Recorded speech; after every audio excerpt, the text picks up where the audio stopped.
الحمد للہ وکفا والصلاة والسلام علی عباده الذین اصطفیٰ خصوصاً علی افضلہم وخاتم النبیین محمد الامین وعلی آلہ وصحبہ اجمعین اما بعد فاعوذ باللہ من الشیطان الرجیم بسم اللہ الرحمن الرحیم قد سمع اللہ قول التي تجادلك في زوجها وتشتكي إلى الله والله يسمع تحاوركما إن الله سميع بصير الذين يظاهرون منكم من نسائهم ما هن أمهاتهم إن أمهاتهم إلا اللائي ولدنهم وَإِنَّهُمْ لَيَقُولُونَ مُنْكَرًا مِنَ الْقَوْلِ وَزُورًا وَإِنَّ اللَّهَ لَعَفُوٌّ غَفُورٌ وَالَّذِينَ يُظَاهِرُونَ مِن نِّسَائِهِمْ ثُمَّ يَعُودُونَ لِمَا قَالُوا فَتَحْرِيرُ رَقَبَةٍ مِّن قَبْلِ أَن يَتَمَاسَّا ذَلِكُمْ تُوعَظُونَ بِهِ وَاللَّهُ بِمَا تَعْمَلُونَ خَبِيرٌ فمن لم يجد فصيام شهرين متتابعين من قبل أن يتماسا فمن لم يستطع فإطعام 60 مسكينا ذلك لتؤمنوا بالله ورسوله وتلك حدود الله وللكافرين عذاب أليم صدق الله العظيم رب اشرح لي صدري ويسر لي أمري واحلل عقدة من لساني يفقهوا قولي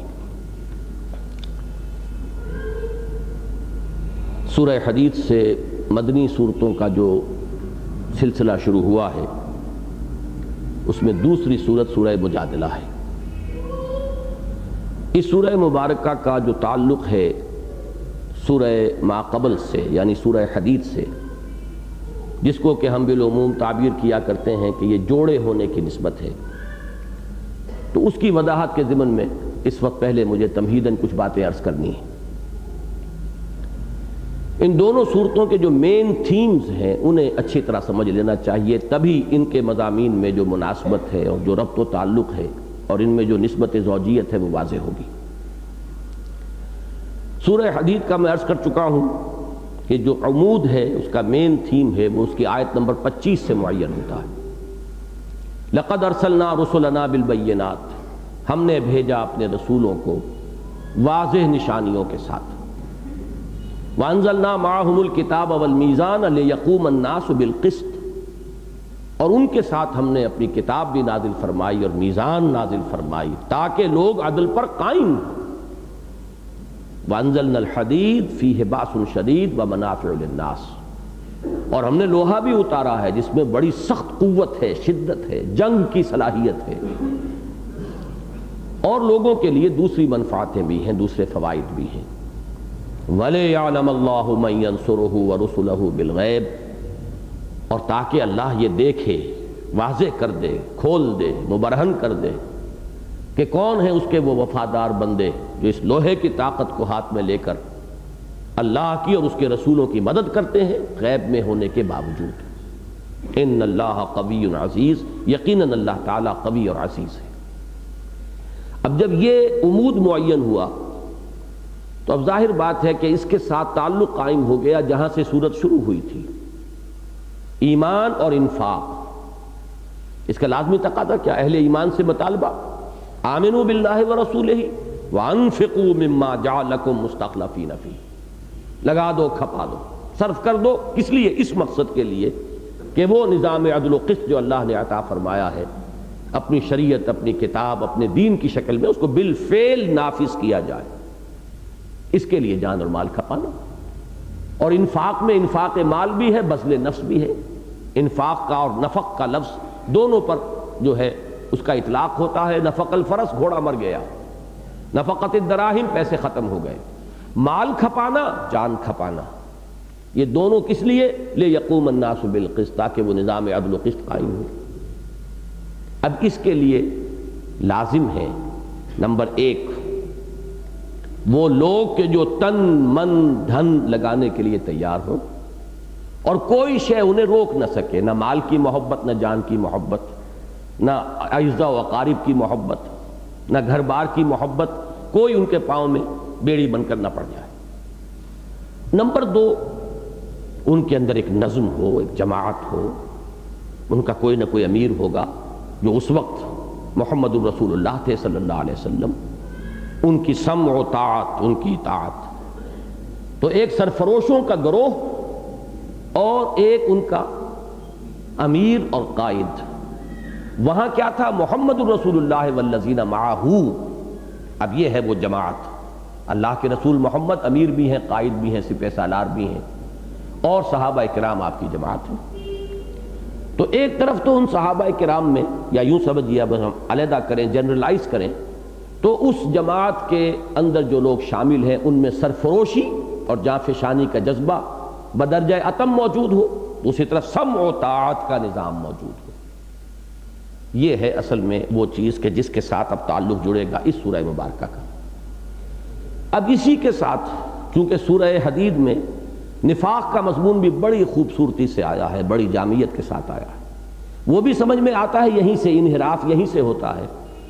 وہ جو غالب کا مصرع ہے کہ جس کو ہو جان و دل عزیز اس کی گلی میں جائے کیوں، میں نے ذرا آج اسے ترمیم کے ساتھ لکھا کہ جس کو ہو جان و مال عزیز اس کی گلی میں جائے کیوں۔ جسے جان عزیز ہے، مال عزیز ہے، وہ اس راستے پہ نہیں جائے گا۔ اس سے نمازیں آپ پڑھوا لیں، اس سے روزے رکھوا لیں، اس میں نہ جان جاتی ہے نہ مال جاتا ہے۔ لیکن جان اور مال کا اندیشہ جو ہے وہ تو ہے سرفروشی میں اور اس جان فشانی میں۔ مال لگاؤ، انفاق مال، جان کھپاؤ، اور وقت آئے تو نقد جان ہتھیلی پر رکھ کر میدان میں آ جاؤ۔ یہیں سے گریز جو ہے وہ در حقیقت نفاق کا نقطہ آغاز ہے، جس کو کہ تعبیر کیا گیا وَلَٰكِنَّكُمْ فَتَنْتُمْ أَنفُسَكُمْ وَتَرَبَّصْتُمْ وَارْتَبْتُمْ وَغَرَّتْكُمُ الْأَمَانِيُّ حَتَّىٰ جَاءَ أَمْرُ اللَّهِ۔ تم نے اپنے آپ کو اپنے ہاتھوں ان فتنوں کے اندر مبتلا کیا، اور اس کے بعد اس کے مراحل بیان ہوئے۔ اب اس کے ساتھ سمجھیے کہ وہ جو میں نے درمیانی بات بیان کی ہے، سرفروشی، جانفشانی، آپس میں بنیان مرصوص ہو، آپس میں ان کی انتہائی محبت ہو، اور کفار سے، معاندین سے، مخالفین سے، چاہے وہ قریبی عزیز ہوں، رشتہ دار ہوں، کتنی ہی ان سے قربت ہو اور کتنا ہی نسلی رشتہ اور خونی رشتہ ہو، لیکن اگر وہ مخالف کیمپ میں آ گئے ہیں تو ان کی محبت کا رشتہ دل میں باقی نہ رہے۔ یہ اس کے پری ریکویزٹس ہیں اس جد و جہد کے۔ اشداء علی الکفار رحماء بینہم اذلۃ علی المؤمنین اعزۃ علی الکافرین۔ یہ اگر شکل نہیں ہوگی کہ ہو حلقہ یاراں تو بریشم کی طرح نرم، اور رزم حق و باطل ہو تو فولاد ہے مومن۔ نمبر 2، سمع و طاعت اگر نہیں ہوگی، اس قائد یا امیر اس سے اگر محبت نہیں ہے، اور اس کی سمع و طاعت دلی آمادگی سے نہیں، ایک ہے مارے باندھے کو ڈسپلن کا تقاضا پورا کر دینا، وہ تو اس سے تو کام نہیں چلے گا اس انقلابی جماعت کا۔ وہاں تو ضرورت ہے محبت اور دلی جذبے کے ساتھ، اس کے چشم و ابرو کے اشارے کے اوپر گردنیں کٹانے کو تیار ہوں گے تو کہیں انقلاب آتا ہے، ورنہ نہیں آتا۔ بس یہ ہے وہ معاملہ۔ منافقین پر یہی 2 چیزیں شاخ گزرنے والی تھیں، اور اسی کا ذکر ہے سورہ مجادلہ کا جو مین حصہ ہے۔ یہ 22 آیات ہیں، اس میں ان 22 آیات میں سے 18 آیات میں یہی موضوعات ہیں۔ منافقین کی حضور سے بغض، مسلمانوں سے نفرت، پھر آپس میں جتھا بندی، نجوہ کرنا، اور کہیں مسلمانوں کے ساتھ کسی اجتماع میں شریک بھی ہو گئے ہیں تو اپنا گروپ علیحدہ بنا کر بیٹھنا، اس عام اجتماع میں بھی وہ خسر پسر کرنا، کننکھیوں سے اشارے کرنا ایک دوسرے کو، ابھارتے رہنا اس امیر کے خلاف، استہزاء کرنا اہل ایمان کا، ان کے انفاق کا مذاق اڑانا۔ اچھا، ان کھجوروں کے بغیر تو یہ جو ہے مہم سر ہو ہی نہیں سکتی تھی۔ کیا کہنے ہیں صاحب، یہ ان کا جو صدقہ ہے، یہ کھجوریں جو لے کر آئے ہیں، تو یہ کیا کہنے اس کے۔ اب یہ فقرہ چست کر رہے ہیں، آپ کو یاد آ گیا ہوگا یہ غزوہ تبوک کے وقت کا واقعہ ہے یہ، کہ جب حضور نے فرمایا کہ لاؤ جس کے پاس جو کچھ ہے، جو کچھ دے سکتا ہے اللہ دے اللہ کے دین کے لیے، تو غریب انصاری کچھ نہیں ان کے پاس، مزدور، ساری رات انہوں نے ایک یہودی کے باغ میں مزدوری کی، کھینچ کھینچ کر کنویں سے پانی جو ہے وہ باغ کو سیراب کیا، سینچا۔ صبح انہیں کچھ کھجوریں ملی، رات بھر کی اجرت، اس کے 2 حصے کیے، آدھے اپنے گھر والوں کو دے دیے، وہ دن بھر کا لیے راشن، اور آدھا حضور کی خدمت میں پیش کر دیا. اب مذاق اڑ رہا ہے. اور حضور نے اس کی جو قدر افزائی فرمائی، مجھے ڈھیر لگ رہا تھا سامان کا، حضور نے فرمایا کہ ان کھجوروں کو ان کے اوپر پھیلا دو، اس لیے کہ یہ اس پورے ڈھیر پر بھاری ہیں. اس لیے کہ اصل تو معاملہ نیت کا ہے، جذبے کا ہے. تو یہ جو منافقوں کا کردار تھا جس میں مسلمانوں سے قد، اور قد کیوں ہوتی ہے میں تفصیلاً بیان کر چکا ہوں. اصل میں یہ سورہ منافقون میں جا کر یہ مضامین پھر کھلیں گے. وہ یہ سمجھتے ہیں یہ پاگل، یہ بے وقوف، یہ فینیٹکس، یہ دیوانے، جب پکارا جاتا ہے فوراً حاضر ہو جاتے ہیں. انہیں کچھ دائیں بائیں کی فکر ہے ہی نہیں، کوئی اپنے بچاؤ کا، کوئی تحفظ کا، کوئی آگے کا سوچ، کوئی اپنے بچوں کی، بال بچوں کی فکر، وہی مستقبل کا کوئی منصوبہ کچھ ہے ہی نہیں. یہ تو معلوم ہوتا ہے کہ جان ہتھیلی پر لیے پھرتے، تو ہم کوئی ایسے بے وقوف تو نہیں ہیں. اور ان کی بے وقوفی کی وجہ سے ہم زیادہ نمایاں ہوتے ہیں. وہ جو فیض نے اشعار کہے ہیں بڑے بہت عمدہ اشعار ہیں کہ واپس نہیں پھیرا کوئی فرمان جنوں کا، تنہا نہیں لوٹی کبھی آواز جرس کی. ادھر وہ گھنٹی کی آواز آئی ہو اور ادھر اس کے ساتھ ریباؤنڈ جو بھی ہے اس آواز کا، اس کے ساتھ ہی انسان چلا گیا ہو لبیک کہتا ہوا. یہ یہاں تو درکار، تنہا نہیں لوٹی کبھی آواز جرس کی. وہ آواز جب لوٹی ہے تو ہم ساتھ اس کے پہنچے. یہ ہے خیریت جاں راحت تن صحت داماں، سب بھول گئی مصلحتیں اہل ہوس کی. جب تک یہ کیفیت نہ، انقلاب تو نہیں آتا. تو چونکہ اہل ایمان کا نقشہ یہ تھا اور اس سے یہ اور نمایاں ہو جاتے تھے. ان کی کم ہمتی، ان کی بزدلی، ان کا بخل نمایاں ہوتا تھا، لہٰذا انہیں قد ہو گئی تھی اہل ایمان سے، اور پھر حضور سے خاص طور پر قد. انہوں نے مصیبت ڈالی ہے ہمیں، یہ آئے ہیں تو ہمارے لیے ساری مشکلات پیدا ہو گئی ہیں. یہ ہے اصل میں اس پس منظر میں، اس ذہنی کیفیت میں جو طرز عمل ان کا نمایاں ہو رہا تھا، اس کے چند خد و خال ہیں کہ جو سورہ مجادلہ میں دیے گئے. نجوہ ہے اور جتھا بندی ہے، اسلام کے دشمنوں سے محبتیں ہیں، خفیہ خفیہ محبت کی پینگیں بڑھائی جا رہی ہیں، یہاں کی خبریں وہاں پہنچائی جا رہی ہیں. یہ اپنی اہمیت کو ظاہر کرنے کے لیے حضور سے خصوصی قرب حاصل کرنے کی کوشش ہو رہی ہے، دکھاوے کے لیے. حضور مجھے آپ سے ذرا ایک علیحدگی میں بات کرنی ہے. اب حضور کی اپنی مروت ہے، شرافت ہے، وقت دے رہے ہیں تو لوگوں پر امپریشن یہ ڈال رہے ہیں کہ یہ بہت قریب ہیں، حالانکہ جا کر دشمنوں سے مل کر استہزاء کر رہے ہیں، تبصر اڑا رہے ہیں. یہ ہیں مضامین کے جو سورہ مجادلہ کا جو مین پورشن ہے، 22 میں سے 18 آیات، کہ اس اسلامی انقلاب کے لیے جو جماعت درکار ہے، اس کے خد و خال جو مطلوب ہیں، ان کو ان کے متضاد خد و خال سے نمایاں کیا گیا ہے. تعرف الاشیاء بازدادہا، ازداد کے حوالے سے ان کو نمایاں کیا گیا کہ منافقین میں یہ چیزیں ہیں، تو اے مسلمانوں ان سے بچو، ان سے اپنے دامن کو بچاؤ. یہ اجتماعی زندگی کے لیے، جماعتی زندگی کے لیے یہ کینسر ہیں. ان کینسر سے اپنے آپ کو محفوظ رکھنے کی کوشش کرو، تب تم پیش قدمی کر سکو گے. پیش قدمی کس لیے درکار ہے؟ جماعت کس لیے درکار؟ سموتعات کس لیے درکار؟ باہمی اخوت کس لیے درکار؟ بنیان مرصوص کس لیے بنانا ہے؟ وہ ہے لِیَقُومَ النَّاسُ بِالْقِسْطِ وَأَنزَلْنَا الْحَدِيدَ فِيهِ بَأْسٌ شَدِيدٌ وَمَنَافِعُ لِلنَّاسِ وَلِيَعْلَمَ اللَّهُ مَن يَنصُرُهُ وَرُسُلَهُ بِالْغَيْبِ. تو در حقیقت یوں سمجھیے کہ اس سورہ مبارکہ کے مضامین کا جو میں نے 18 آیات کی بات ابھی کر رہا ہوں، بڑا گہرا تعلق ہے سورہ حدید کے ساتھ. اس کا جو مین تھیم ہے اور اس کا جو مین تھیم ہے، یہ باہم بالکل انٹرلاکڈ ہیں، ان کے اندر بڑا گہرا ربط اور تعلق ہے. البتہ اس کی جو ابتدائی 4 آیات ہیں، ان کا بظاہر کوئی تعلق نہیں ہے. یہ ایک سماجی مسئلہ ہے.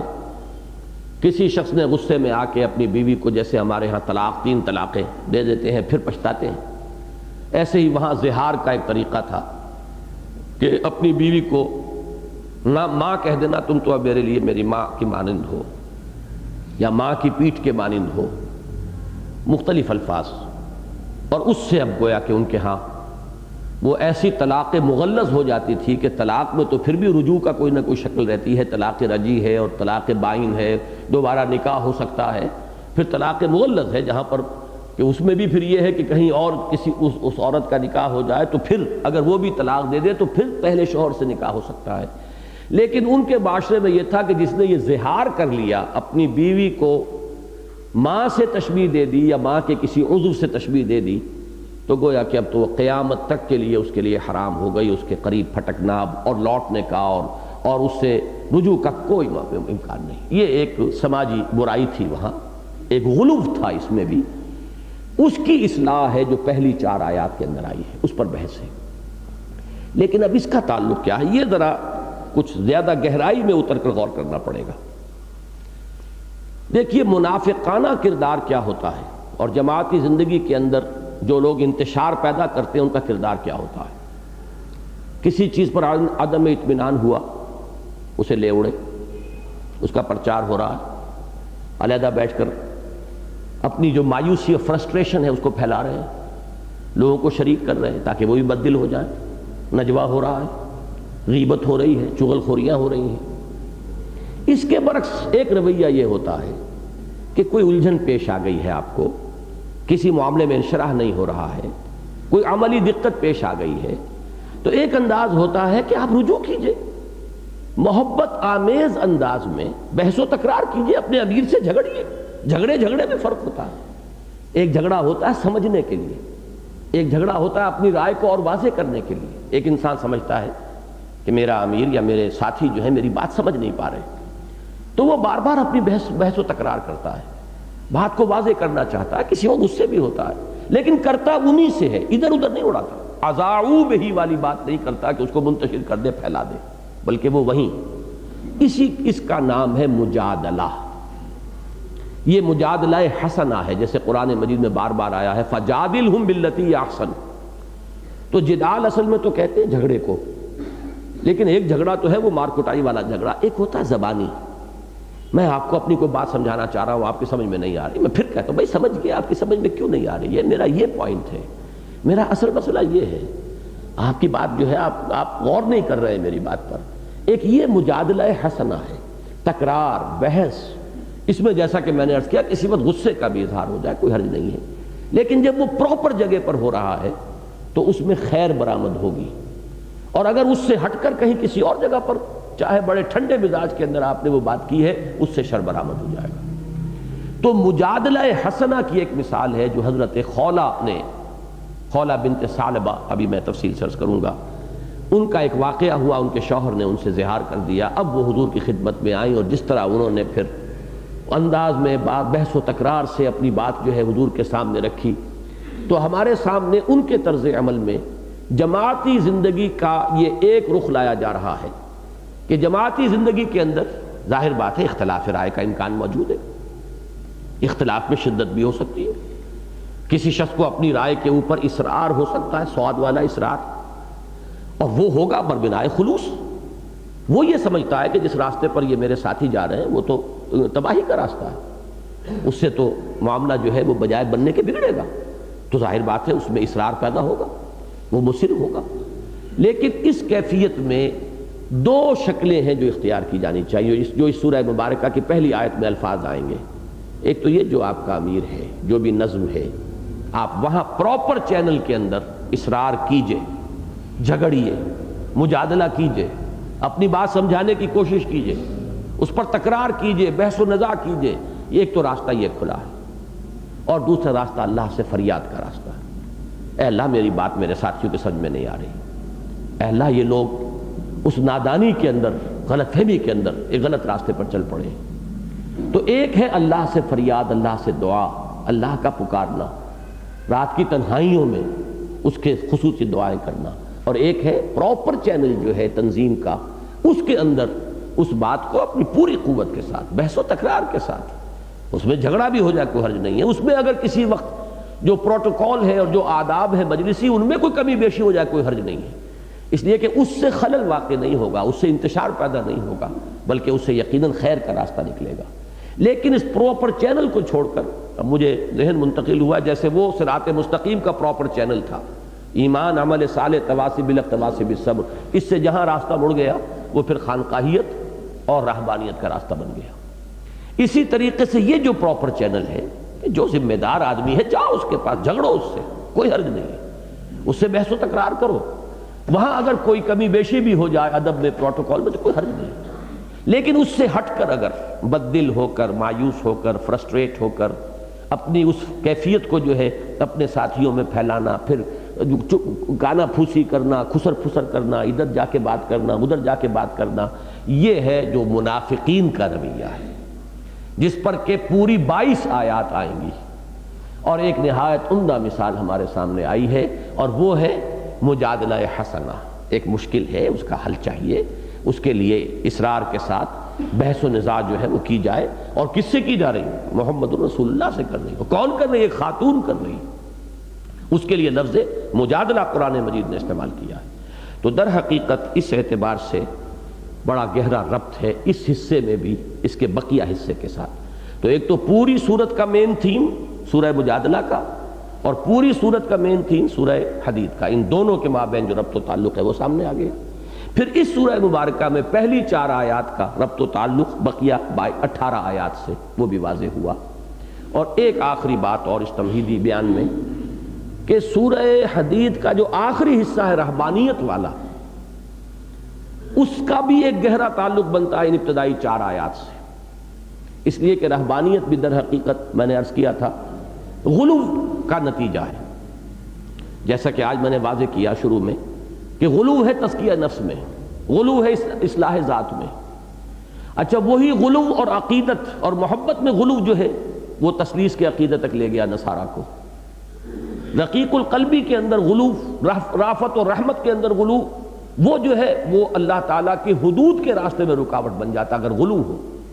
یاد ہوگا سورہ نور کے بالکل آغاز میں فرمایا گیا جہاں زنا کی حد بیان کی گئی ہے کہ زانی مرد ہو یا عورت 100 کوڑے ان کو مارو۔ وَلَا تَأْخُذْكُمْ بِهِمَا رَأْفَةٌ فِي دِينِ اللَّهِ، دیکھنا کہیں رافت اور نرمی جو ہے اللہ کے دین، اللہ کے قانون کے راستے میں رکاوٹ نہ بن جائے۔ رافت جو ہے تو پسندیدہ شے ہے، رحمت، رافت، نرمی، رقت یہ پسندیدہ شے ہے، لیکن جہاں اللہ کی حدود کا معاملہ آ جائے وہاں نہ ہو، وہاں دل کڑا کرو، دل کو سخت کرو۔ اب جو غامدی خاتون کو جو حضور صلی اللہ علیہ وسلم نے غامدیہ خاتون کو جس طریقے سے معاملہ آپ نے کیا، لجم بھی کیا ہے، لیکن ساتھ ہی یہ بھی فرمایا ہے اس نے وہ توبہ کی ہے کہ جو اگر تمام مدینے کی جو آبادی ہے اس پر تقسیم کر دی جائے تو سب کی مغفرت کا ذریعہ بن جائے گی۔ ایک طرف رحمت اور شفقت کا یہ عالم ہے، لیکن یہ کہ اللہ کی حد جو ہے اس کو تو نافذ کرنا ہے۔ اس میں رحمت للعالمین کے اندر جو بھی رافت اور رحمت ہے خلق کے لیے وہ بھی آڑے نہیں آئے گی۔ جس طریقے سے کہ آپ کو معلوم ہے بنو قریظہ کے کئی 100 اشخاص کو حضور نے تہہ تہہ کروایا ہے، یہ کرنا پڑا ہے اس لیے کہ بدعہدی کی انہوں نے، نظم کو قائم کرنے کے لیے، ڈسپلن کے لیے، اقامت دین کے لیے دل کو کڑا کرنا پڑتا۔ وہ کڑا نہ کیا جائے، رقت ہی رقت رہے اور رحمت ہی رحمت رہے تو دین غالب نہیں ہوگا، قائم نہیں ہوگا۔ جہاں دعوت کا مرحلہ ہے اس میں یہ ہے کہ وہ رقیق القلبی چاہیے، کسر نفسی چاہیے، تواضع چاہیے، میٹھی بات چاہیے، گالیوں کے جواب میں دعائیں چاہیے، پتھروں کے جواب میں پھول چاہیے، وہ دعوت کا مرحلہ ہے۔ جب اقامت کا مرحلہ آئے گا تو پھر کچھ اور شان مطلوب ہے، وہ شان ہے جو سورہ شورى میں بیان ہوئی ہے۔ وہ لوگ کہ جن کے اوپر اگر کوئی زیادتی کی جائے وہ انتقام لیتے ہیں، ہم ینتقمون، کیا الفاظ ہیں وہ؟ ینتصرون، والذین اذا اصابہم البغی ہم ینتصرون وجزاء سیئۃ سیئۃ مثلها۔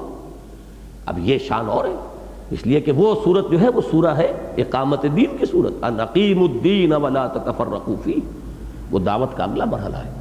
تو ان چیزوں کو اچھی طرح سمجھ لیجئے کہ رہبانیت تھی غلو ان چیزوں میں، اسی طریقے سے بعض سماجی چیزوں کے اندر غلو ہو جاتا ہے۔ اب کیا کریں، ماں کہہ بیٹھا ہوں میں، اب تو میں ہاتھ ٹوٹ گئے، پاؤں ٹوٹ گئے، خاندان ہلاک ہو جائے، بچے تباہ ہو جائیں، برباد ہو جائیں، بعض چیزوں میں انسان انتہائی حساس ہو جاتا ہے۔ میرا ایک ذاتی سا معاملہ میں آپ سے عرض کروں، اگرچہ یہ اس کو بالکل لٹرل سینس میں نہ لیجئے گا، اب تو میں نے اپنے آپ کو بچا لیا ہے، اس لیے کہ میں نے ان معاملات میں رائے دینے سے معذوری ظاہر کرتا ہوں۔ میں جب بھی یہ طلاق وغیرہ کے معاملات، لوگ آتے ہیں بڑے پریشان، بڑے میں طلاق دے بیٹھا، 3 طلاقیں دے بیٹھا، غصے میں دے بیٹھا، یہ ہو گیا ہے، اب گھر چھوڑا ہوا ہے، 6 مہینے سے گھر میں داخل نہیں ہوا، کراچی سے ایک صاحب آئے ہیں، نیند دیوانہ، نیند پاگل ہوئے ہیں، اب میں کیا کروں؟ کسی نے فتویٰ دے دیا ہے کہ کوئی حرج نہیں ہے، رجوع کر سکتے ہو، یہ ایک ہی طلاق کے حکم میں ہے اہل حدیث کے ہاں، اور آپ کو معلوم ہے فقہ جعفری کے اندر تو وہ ایک ہی طلاق شمار ہوتی ہے، لیکن یہاں تو پھر میں تو جی حنفی ہوں، حنفی ہیں تو پھر حنفیت میں تو 3 طلاقیں ہو گئی ہیں۔ تو میں نے جب لوگوں کو بہت ان چیزوں پر پریشان دیکھا یہ کہ نہ داڑھی ہے، نماز پڑھتے ہیں، یہ نماز تو نہیں پڑھتا، تو میں نے کہا خدا کے بندے، ایک طرف تمہاری حساسیت کا یہ عالم ہے دین کا، یہ بھی دین کا مسئلہ، وہ بھی دین کا مسئلہ، اس دین میں تم نے سموچے اونٹ نگلے ہوئے ہیں، نماز بھی میں نہیں پڑھتا، اور ایک معاملے میں تمہاری حساسیت کا یہ عالم ہے، گھر بار چھوڑ کے بھاگے پھر رہے ہیں، اور 6 مہینے ہو گئے گھر کی دہلیز میں قدم نہیں رکھا ہے، اب میں اس سے فتویٰ لوں یا اس سے فتویٰ لوں، میں کہاں جاؤں، کدھر مروں، کدھر کپوں۔ تو یہ بھی وہ عدم توازن ہے کہ بعض چیزوں میں حساسیت کی انتہا ہوتی ہے، اور یہ در حقیقت جو زہار کا معاملہ تھا عرب میں جس کی اصلاح کی جا رہی ہے، یہ بھی وہ حساسیت کا غلو ہے، انتہائی عدم توازن بعض معاملات کے اندر۔ تو اس اعتبار سے جو آخری حصہ ہے سورہ حدید کا، اور جو ابتدائی حصہ ہے سورہ حدید کی بھی آخری 4 آیات ہیں جس میں یہ رہبانیت کا ذکر آیا ہے، اور سورہ مجادلہ کی پہلی 4 آیات ہیں جو میں نے آج تلاوت کی ہیں، یہ دونوں تو آپس میں بہت ہی کلوزلی انٹرلاکڈ ہیں، ان کا آپس میں بڑا گہرا معنوی ربط ہے، اس اعتبار سے کہ وہ غلو جو ہے وہ ہے کہ جو ایک طرف رہبانیت کو ایجاد کراتا ہے، دوسری طرف یہ حساسیت جو ہے لوگوں کے اندر بعض معاملات کے اندر پیدا کر دیتا ہے۔ اسی کی مثال میں دیا کرتا ہوں، سور کا آپ تصور نہیں کر سکتے کھانا، سور وہ تو گالی ہے، کسی کو کہہ دیا سور، تو یہ تو لفظی سور جو ہے زبان سے نکالنا پسند نہیں کرتا آدمی، اور سود ہنین مریا، کھاؤ عیش کرو۔ کوئی شخص جو ہے زنا کے لفظ سے ایک دفعہ ضرور انسان کے اندر لرزش سی آتی ہے، زنا بہت بری بات، بہت بری بات، بہت بری بات، لیکن حضور جس کو قرار دے رہے ہیں کہ وہ ماں کے ساتھ زنا کرنے سے بھی 100 گنا زیادہ ہے، اس میں کوئی حساسیت ہی نہیں۔ ہنین مریم الربا 70 جزن ایسروها ان ينكح الرجل امه، ابو داؤد کی روایت ہے، سود کے 70 حصے ہیں جن میں سب سے ہلکا حصہ اس کے مساوی ہے کہ کوئی شخص اپنی ماں سے بدکاری کرے، یہ ہوتی ہے وہ۔ یہی ہے سورہ حجرات کے اندر حکمت، مثال کیا دی ہے، غیبت کی مثال کیا دی ہے، ایحب احدکم ان یاکل لحم اخیہ میتا فکرہتموہ، کیا تم میں سے کوئی شخص اس کو پسند کرے گا کہ مردہ بھائی کی لاش میں سے بوٹیاں نوچ نوچ کر کھاؤ؟ ایک دم آدمی کے اوپر لرزش طاری ہوتی ہے، تصور نہیں کر سکتا انسان، بلکہ طبیعت اباح کرتی ہے، یہ خیال بھی آتا ہے کہ یہ کیا مثال دی، اللہ کو کوئی اور مثال نہیں ملی، لیکن واقعہ یہ ہے کہ اس سے زیادہ بلیغ مثال اور کوئی نہیں ہے۔ لیکن ایک چیز میں تمہاری حساسیت اتنی ہے، دوسری طرف نہیں ہے، حالانکہ اخلاقی میدان میں غیبت بالکل مساوی ہے اس کے، کہ جو مادی سطح کے اوپر جسمانی اعتبار سے مردہ بھائی کا گوشت کھانا ہے۔ مردہ بھائی کا گوشت کیا اس میں حکمت کیا ہے؟ اگر وہ زندہ ہوتا تو آپ کو بوٹی نوچنے دیتا تھا اپنے جسم سے، وہ مردہ ہے نا، اپنا ڈیفنس نہیں کر سکتا، آپ کے لیے آسانی ہے ادھر سے نوچ لو ادھر سے کاٹ لو۔ اسی طرح جو شخص موجود ہو ذرا اس کے سامنے اس کی برائی کر کے دیکھیے، ہوش ٹھکانے آ جائیں گے، لینے کے دینے پڑ جائیں گے، وہ اپنا ڈیفنس کرے گا، اپنی وضاحت کرے گا، اور اگر کہیں ذرا جارحیت بھی اس میں ہے تو پھر آپ کو سبق سکھائے گا۔ لیکن یہ کہ نہیں ہے موجود تو اپنی عزت کا ڈیفنس نہیں کر سکتا، اب آپ جس طرح چاہیں حملہ کر دیں۔ تو انتہائی بلیغ، لیکن ایک معاملے میں حس انتہائی تیز، ایک معاملے میں انتہائی ڈل۔ تو یہی معاملہ ہے اس میں بھی، اور یہ غلو کا پہلو جو ہے یہ سورہ حدید کی آخری 4 اور سورہ مجادلہ کی پہلی 4 آیات کو آپس میں انٹرلاک کر رہا ہے۔ اب چلیے اس سورہ مبارکہ کا مطالعہ۔ قد سمع اللہ قول التی تجادلک فی زوجہا۔ اب واقعہ پہلے آپ سن لیجئے۔ بہت سے حضرات مفسرین ایسے ہیں اس دور میں کہ جو قرآن کی تفسیر میں روایات کو بہت ہی کم اہمیت دیتے ہیں، لیکن بعض مقامات قرآن مجید کے ایسے ہیں جو سمجھ میں نہیں آ سکتے جب تک کہ وہ روایات وہ قرآن میں تفصیل سے نہیں ہے، یہ کون عورت تھی، کیا واقعہ تھا، کیا مسئلہ تھا، اور ان آیات کی اندر جو باریکیاں ہیں، جو معنوی جو موتی یہاں پہ چھپے ہوئے ہیں، مضمر ہیں اور مخفی ہیں، وہ جب تک وہ پورا واقعہ سامنے نہ سمجھ میں نہیں آئے گا۔ حضرت خولہ بنت ثعلبہ رضی اللہ تعالی عنہ، یہ اہلیہ ہیں حضرت اوس ابن صامت رضی اللہ تعالی عنہ، ایک انصاری صحابی ہیں۔ ایک نام ہمارے ہاں کافی اب معروف ہو گیا ہے، حضرت عبادہ ابن صامت رضی اللہ تعالی عنہ، جن کی وہ روایت ہے سمع و طاعت والی، بایعنا رسول اللہ صلی اللہ علیہ وسلم علی السمع والطاعت فی العسر والیسر والمنشط والمکرہ الی آخر الحدیث۔ تو ان کے یہ بھائی ہیں حضرت اوس ابن ثابت، یہ بوڑھے ہو گئے تھے اور بوڑھے ہو کر کچھ چڑچڑاپن پیدا ہو گیا تھا ان کی طبیعت کے اندر، وہ توازن، مزاجی توازن نہیں رہا تھا، یہ نہیں کہ ذہنی توازن نہیں تھا، مزاجی ایموشنل بیلنس جس کو آپ کہتے ہیں وہ برقرار نہیں رہا تھا۔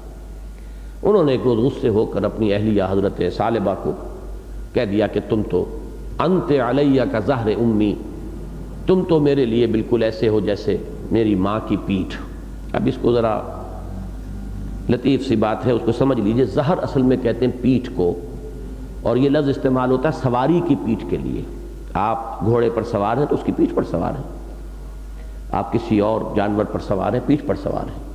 تو اب یہ اصل میں اس جنسی تعلق کو اس لفظ کے حوالے سے لایا گیا ہے کہ تاکہ عریانیت بھی نہ آئے اور بات بھی استعارے کے انداز میں واضح ہو جائے۔ تو اس کے حوالے سے یہ لفظ ان کے ہاں پر مستعمل تھا کہ تم تو میرے لیے ماں کی طرح ہو گئی ہو، وہ یہ کہہ بیٹھے۔ اب جو جاہلیت کا رواج تھا وہ تو یہ تھا جو میں بتا چکا ہوں، اس قدر غلو طلاق میں رجوع ہو سکتا ہے، اور اسلام نے بھی آ کر جو پھر طلاق کے 3 درجے قائم کیے ہیں، طلاق رجعی وہ تو وہ ہے جس میں کہ نکاح ثانی کی ضرورت نہیں، رجوع کر لیا، پھر وہ طلاق بائن، علیحدگی تو ہو گئی ہے لیکن نکاح دوبارہ ہو سکتا ہے باہمی رضامندی سے، پھر طلاق مغلظ، اس میں بھی ایک گنجائش ہے کہ اس وقت تو اب نہیں ہو سکتی دوبارہ شادی ان دونوں کی، لیکن یہ کہ اگر اس عورت کا کہیں اور نکاح ہو پھر اس کو وہاں سے بھی طلاق مل جائے، یا ہو جائے طلاق کسی سبب سے، یا وہ بیوہ ہو جائے، کوئی بھی سبب ہو، تو پھر دوبارہ جو ہے وہ اسی سابق شوہر سے نکاح ہو سکتا ہے۔ لیکن یہ جو زہار کہلاتا تھا ان کے ہاں، مظاہرہ اور زہار، یہ بھی نوٹ کر لیجئے، یہ لفظ مظاہرہ اور زہار یہ باب مفعلہ کا مصدر ہے، جیسے مجادلہ اور جدال، اسی طریقے سے مقاتلہ اور قتال، مجاہدہ اور جہاد، یہ دونوں اصل میں مصدر بنتے ہیں باب مفعلہ سے، مجادلہ جدال، مظاہرہ زہار، تو زہار اور مظاہرہ ایک ہی شے۔ تو انہوں نے زہار کیا کہ تم تو میری ماں کی طرح ہو گئے۔ اب وہ حضرت ثعلبہ حضور کے پاس آئیں اور انہوں نے کہا کہ یہ کہا ہے انہوں نے، اور انہوں نے طلاق کا ارادہ نہیں تھا حضور، یہ معاملہ نہیں تھا، آپ میرے لیے کوئی راستہ نکالیے۔ مختلف روایات میں بڑی تفاصیل آتی ہیں۔ حضور نے کہا کہ مجھے تو کوئی حکم ابھی تک مجھ پر تو نازل نہیں ہوا۔ انہوں نے پھر کہا کہ حضور آپ سوچئے، میرا معاملہ ہے، میں اب کہاں جاؤں گی، یہ بچے برباد ہو جائیں گے، بچوں کو کہاں لے کر جاؤں، اور خود اوس جو ہیں بوڑھے ہیں، ان کو بھی کوئی دیکھ بھال کرنے والا نہیں رہے گا، پورا تباہی آ جائے گی ہر چہار طرف، تو کہیں سے کوئی راستہ نکالیے۔ میں حضور نے کہا کہ میں مجبور ہوں، میں یہاں تک بھی الفاظ آئے کہ حضور نے فرمایا میرا تو خیال ہے کہ تم اب اس کے لیے حرام ہو چکی ہو، اس لیے کہ ابھی تک کوئی حکم اس سلسلے میں قرآن مجید میں نازل نہیں ہوا تھا۔ اب اس پر وہ رونے بھی لگیں، چھینکنے لگیں۔ انہوں نے حضور صلی اللہ علیہ وسلم سے بار بار کہا آپ سوچتے نہیں، غور نہیں کرتے، یہ معاملہ ہے، اس طرح کا ہے، نیت نہیں تھی، ارادہ نہیں، جیسے آج کل جو 3 طلاقیں دے بیٹھتا ہے، پھر جو وہ پنجابی کا لفظ جو ترلے وہ لیتا ہے، تو وہ سارے ترلے جو ہیں وہ اس بیچاری ثعلبہ جو ہیں خولہ بنت ثعلبہ، انہوں نے سارے ترلے لیے، لیکن حضور کیسے، حضور ٹس سے مس نہیں ہو رہے، اس لیے کہ حکم نہیں ہے، شارع تو اللہ ہے نا، اللہ کا حکم آئے تو میں کچھ کہوں، میرے تو ہاتھ بندھے ہوئے ہیں، میں نہیں سمجھ سکتا کہ میں کیا کہوں۔ اس وقت فوراً یہ جو ہے آیات نازل ہوئی، ایک دم اسی وقت اسی مجلس میں وہ وحی کی کیفیت جو ہے حضور پر طاری ہوئی۔ یہ ایک علیحدہ مضمون ہے وہ کیفیات کیا ہوتی تھی۔ شدید سردی کا موسم ہوتا تھا تب بھی حضور کو پسینہ آ جاتا تھا، آپ کی پیشانی اور قالود ہو جاتی تھی، کہیں اگر آپ سواری پر ہوتے تھے تو اتنا بوجھ پڑتا تھا اس نزول وحی کا کہ سواری کی قبر دوہری ہونے لگتی تھی۔ بعض اوقات ایسا ہوا حضرت زید بن ثابت بیٹھے ہوئے ہیں، ان کی ران پر سر رکھ کر حضور لیٹے ہوئے ہیں، اسی حالت میں وحی نازل ہوئی تو زید بن ثابت فرماتے ہیں کہ مجھے ایسے محسوس ہونے لگا کہ میری ران کی ہڈی ٹوٹ جائے گی، اتنا بوجھ پڑ رہا تھا۔ وہ کیفیت حضور پر طاری ہوئی۔ اس کے بعد جب وہ کیفیت ختم ہوئی تو حضور نے کہا کہ خولہ تمہاری مشکل اللہ نے حل کر دی ہے، تمہاری فریاد سن لی ہے۔ وہ ہے وہ یہ آیات جو اب ہم پڑھنے چلے۔ پھر ان خولہ کا جو مقام، یہ 2 واقعات مولانا مودودی نے تفصیل سے لکھے ہیں تفہیم میں۔ حضرت عمر کے ہاں جو مقام ان کا بن گیا تھا کہ یہ وہ خاتون ہے، پورے مسلمانوں کے ہاں ہوگا، واقعات حضرت عمر کے آتے ہیں ان کے دور خلافت کے، لیکن سب نے جو بھی سمجھا ہوگا اس خاتون کی بات جو ہے 7ویں آسمان تک پہنچی ہے، اور اسی وقت اس کی جو ہے وحی نازل ہوئی ہے۔ اب اس میں وہ اشارہ مل گیا، خلوص ہو، اخلاص ہو، اصل مشکل ہے، اس کا حل انسان چاہے تو اللہ حل کرتا ہے، رجوع تو کرو، صحیح طریقے پر رجوع کرو۔ ایک یہ بھی ہو سکتا تھا فوراً وہ جاتی کیسی شریعت ہے یہ، اور یہ کیسی نبوت ہے جس میں یہ معاملہ ہے، ہم بھائی اٹھا لو پاندان اپنا، میں بعد آیا محبت سے اٹھا لو پاندان اپنا، ایک رویہ یہ بھی ہو سکتا تھا۔ کیسے ممکن ہے غیر فطری اس طرح کے معاملات، فطرت کے قوانین کو دیکھنا چاہیے، ایک رویہ وہ ہو سکتا تھا۔ ایک یہ ہے کہ جو بھی ہے، بحث ہے، نزاع ہے، تکرار ہے، پراپر جگہ پر ہے، حضور کی خدمت میں ہے، چاہے کچھ اونچ نیچ بھی ہو گئی ہوگی، بار بار کا کہنا، آواز کا بلند کرنا جس سے روکا گیا، لا ترفعوا اصواتکم فوق صوت النبی، یہاں تو مطلوب یہ ہے کہ ایک دفعہ بات آ گئی تو خاموش ہو جاؤ، پھر بار بار بات کہنا بھی ایک طرح کا سوء ادب ہے حضور کی شان میں، لیکن نہیں، یہ چیز محمود ہے اپنی جگہ پر، خلوص اور اخلاص کے ساتھ مشکل کا حل کرنے کے لیے کنڈا کھٹکھٹاؤ آ کر، پراپر چینل، پراپر پلیس، اور دوسری طرف اللہ سے بھی استدعا کرو۔ تو انہوں نے کہا بھی اے اللہ تو سن میری بات، یہاں تو میری سنوائی نہیں ہو رہی، میرے لیے مسئلہ جو ہے نہیں ہو رہا، پروردگار میرے لیے کوئی راہ پیدا کر۔ تو اس میں پھر حضرت یہ خولہ بنت ثعلبہ کے بارے میں آتا ہے ایک واقعہ حضرت عمر کا دور خلافت کا، کہ ایک مرتبہ بہت سے اشراف قریش کے ساتھ حضرت عمر کہیں جا رہے تھے، راستے میں یہ کہیں مل گئی، انہوں نے روک لیا، کچھ گفتگو شروع کی، کافی دیر لگ گئی، جب یہ فارغ ہو کے چلی گئیں، اب حضرت عمر نے پھر آگے بڑھے اپنے ان ساتھیوں کے ساتھ، تو ان کا کہ آپ نے ایک بوڑھی عورت کے لیے اتنے سرداروں کو اور اہم لوگوں کو اور اشراف کو آپ نے اتنی دیر روکے رکھا؟ ان کا تمہیں معلوم نہیں یہ ہے کون؟ ان کی 7 آسمانوں کے اوپر سنی گئی ہے، خدا کی قسم یہ مجھے پوری رات یہاں کھڑی رکھتی تو میں کھڑا رہتا، اور اگر اس کے بعد دن میں بھی کھڑی رکھتی تو میں رہتا، سوائے نماز کے وقت کے لیے معذرت کر لیتا، لیکن میں یہاں سے ہٹتا نہیں، اس لیے کہ یہ تو خولہ بنت ثعلبہ۔ اسی طرح کا ایک واقعہ اور نقل کیا ہے کہ ایک مرتبہ حضرت عمر جا رہے تھے، انہوں نے پکڑ لیا، اے عمر مجھے وہ دن بھی یاد ہیں جب تم عمیر کہلاتے تھے اور بھیڑیں بکریاں چرایا کرتے تھے، پھر تم عمر بن گئے، اب تم امیر المومنین بن گئے ہو، اور یہ کہہ کے پھر جو نصیحتیں شروع کی ہیں، اللہ سے ڈرو، موت سے نہ ڈرنا، جو شخص موت سے ڈرتا ہے وہ اس چیز کو کھو بیٹھتا ہے جس کو وہ بچانا چاہتا ہے، یہ ذمہ داری جو تم پر پڑ گئی ہے اس کو پورے طور سے نبھاؤ، اس کا حق ادا کرو، تفصیلی گفتگو ہے۔ حضرت عمر سنتے رہے، پوری بات سنی۔ کوئی ایک ساتھی جو تھے آپ کے، انہوں نے کہا بھی کہ کیا کر رہی ہو خاتون، یہ امیر المومنین ہے، تم گستاخی کر رہی ہو۔ حضرت عمر نے فرمایا کہ ان کو کہنے دو جو کہہ رہی ہیں، انہیں حق ہے کہنے کا، ان کا تو اللہ نے سنا ہے، ان کا وہ مقام ہے۔ تو یہ ہے وہ جو درویش صحابہ کے بارے میں آتا ہے کہ حضور صلی اللہ علیہ وسلم نے ایک مرتبہ فقراء صحابہ کی ایک شکایت کی تھی حضرت ابو بکر نے رضی اللہ تعالی عنہ، تو آپ نے فرمایا تھا ابو بکر کہیں انہیں ناراض تو نہیں کرائے، اس لیے کہ جن سے وہ ناراض ہو جائیں ان سے اللہ ناراض ہو جاتا ہے۔ اور یہ کس سے کہہ رہے ہیں؟ افضل البشر بعد الانبیاء بالتحقیق ابو بکر صدیق سے حضور فرما رہے ہیں ان فقراء کے بارے میں، ان میں ابو ذر تھے اور ان میں اور دوسرے جو درویش صحابہ تھے وہ حضرات تھے ان میں۔ تو بہرحال یہ ہے وہ واقعہ۔ اب آگے چلیے، قد سمع اللہ قول التی تجادلک فی زوجہا، اللہ نے سن لی بات اس خاتون کی، اور یہاں سننا جو ہے یہ سن لی اور قبول کر لی، یہ دونوں مفہوم اس میں شامل ہوں گے۔ کسی اونچی بارگاہ کے ضمن میں جب یہ بات آئے گی تو آپ کہتے ہیں سننا، میری سنوائی نہیں ہوئی، اس کے کیا معنی ہے؟ یہ نہیں کہ سنا نہیں گیا، بلکہ میری بات چلی نہیں، میری بات مانی نہیں گئی، میری استدعا قبول نہیں ہوئی، تو یہ سن لینا جو ہے اس معنی میں ہے۔ قد سمع اللہ، اللہ نے سن لیا اور قبول کر لیا، گرانٹ کیا ہے، ان کی request, Hare request is granted. قد سمع اللہ قول التی تجادلک، اب یہ جدال کا لفظ آ گیا ہے۔ جدل کہتے تو ہیں وہ جھگڑا، لیکن یہ جھگڑا ایک جدل حسنہ ہے، انداز جھگڑنے کا ہوگا، لیکن اس میں جو روح ہے وہ خلوص کی روح ہے، وہ سچائی کی روح ہے، وہ بہتری اور خیر خواہی کا جذبہ ہے، وہ ہدایت کی طلب ہے، وہ رہنمائی اخذ کرنے کے لیے ہے، افہام و تفہیم کے لیے ہے، یہ جو ہے اس کو جدال حسنہ کہتے ہیں۔ جادلہم باللتی احسن، 3 جو لیولز ہیں دعوت کے، ادع الی سبیل ربک بالحکمت والموعظۃ الحسنۃ، سب سے اونچا لیول ہے حکمت، دانائی، وزڈم، براہین، دلائل کے ساتھ بات کرو۔ دوسرا موعظہ حسنہ، عوام الناس کے لیے عمدہ نصیحت۔ اور تیسرے لیول پر ضرورت پڑتی ہے بحث و تکرار کی بھی ضرورت پڑتی ہے۔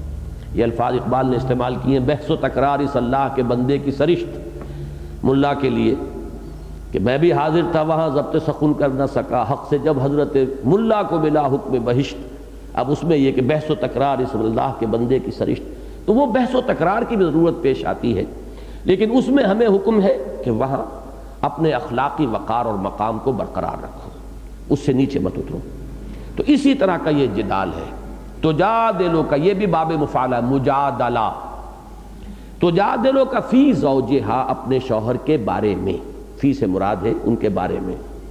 اب جدال تو ہو رہا ہے حضور سے، وَتَشْتَكِي إِلَى اللَّهِ، اور وہ فریاد کر رہی تھی اللہ سے۔ لفظ شکایت اگرچہ اس کا ترجمہ ہوگا اردو میں مستعمل ہے، اسی سے پھر شکوہ بھی بنا ہے، لیکن شکایت اور شکوہ جو ہے وہ ہمارے ہاں اس کا عربی زبان میں لازم نہیں ہے وہ مفہوم، لیکن ہمارے ہاں اس میں ذرا ایک مضموم پہلو شامل ہے، شکایت یا شکوہ، تو بہتر لفظ ہوگا فریاد۔ اور یہ جو ہے اس کی دو مثالیں میں نے آج خاص طور پر نوٹ کی تھیں کہ یہ جو شکوہ ہے اللہ کے ساتھ یا شکایت اللہ سے، یعنی اللہ کی فریاد، تو حضرت یعقوب علیہ السلام کے تذکرے میں سورہ یوسف میں آپ کو ملتا ہے، انما اشکو بسی وحزنی الی اللہ، جو بھی فریاد کرنی ہے اللہ کے ہاں کرو، وہ ہے غیاث المستغیثین، فریاد کرنے والے کی فریاد رسی کرنے والا تو اللہ ہی ہے۔ اور یہی بات ہمیں ملتی ہے پھر یوم طائف کے واقعات میں حضور کے لیے، اللہم الیک اشکو ضعف قوتی وقلت حیلتی وحبانی علی الناس، اے اللہ تیری ہی فریاد، تیری ہی جناب میں فریاد لے کر آیا ہوں اپنی قوت کی کمی کا، اپنی کمزوری کا، وسائل کی کمی کا، اور لوگوں میں جو رسوائی ہو رہی ہے اور بے وقری ہو رہی ہے، جس طریقے سے کہ میری توہین کی جا رہی ہے، اب میں کہاں جاؤں، فریاد لے کر تیری ہی بارگاہ میں فریاد لے کر آیا ہوں۔ وہی لفظ یہاں ہے۔ تو میں نے بھی عرض کیا تھا کہ جماعتی زندگی میں بھی یہ دو چیزیں ہیں، جہاں اختلاف کا معاملہ ہو جائے، بات سمجھ میں نہیں آ رہی ہے، فیصلہ کچھ اور ہو رہا ہے، آپ کو اس پر جو ہے تشویش ہے کہ فیصلہ غلط ہو رہا ہے، ساتھیوں کی سوچ غلط رخ پر پڑ گئی ہے، یا امیر جو ہے اس کا رویہ درست نہیں ہے، تو اس میں یہ دو رخ ہمیشہ رہنے چاہیے۔ ایک تو یہ کہ پراپر چینل پر اس بات کو ڈسکس کرو اور کرو، جھگڑو، لڑو، وہاں کا لڑنا جو ہے وہ مبارک ہوگا، لیکن اس راستے سے ہٹ کر ادھر ادھر کی بات جو ہے وہ بھی بہت خطرناک ہوگی، وہ ہے جو آگے چل کر اس سورہ مبارکہ میں آئے گی، یہی جو غیبت ہے اور پھر چغلیاں ہیں اور پھر کانا پھوسی ہے اور نجوہ ہے اور جتھا بندی ہے، گروہ بندی ہے۔ یہ چاہے انسان اپنے دل کو مطمئن کر رہا ہوتا ہے کہ میں صحیح بات کی طرف لانے کے لیے سب کچھ کر رہا ہوں، لیکن حقیقت میں جماعتی زندگی کی جڑیں کھود رہا ہوتا ہے وہ شخص، تو اس کے مقابلے میں یہ جدال حسنہ ہے۔ تو ایک کام یہ، اور دوسرے اللہ سے دعا، اس لیے کہ سب کو معلوم ہے، وہ حدیث ہے کہ تمام انسانوں کے دل تو اللہ کی انگلیوں کے مابین ہیں، یصرف کیف یشاء بین اصبع الرحمن، تمام انسانوں کے دل رحمان کی دو انگلیوں کے مابین ہیں، جدھر چاہتا ہے پھیر دیتا ہے۔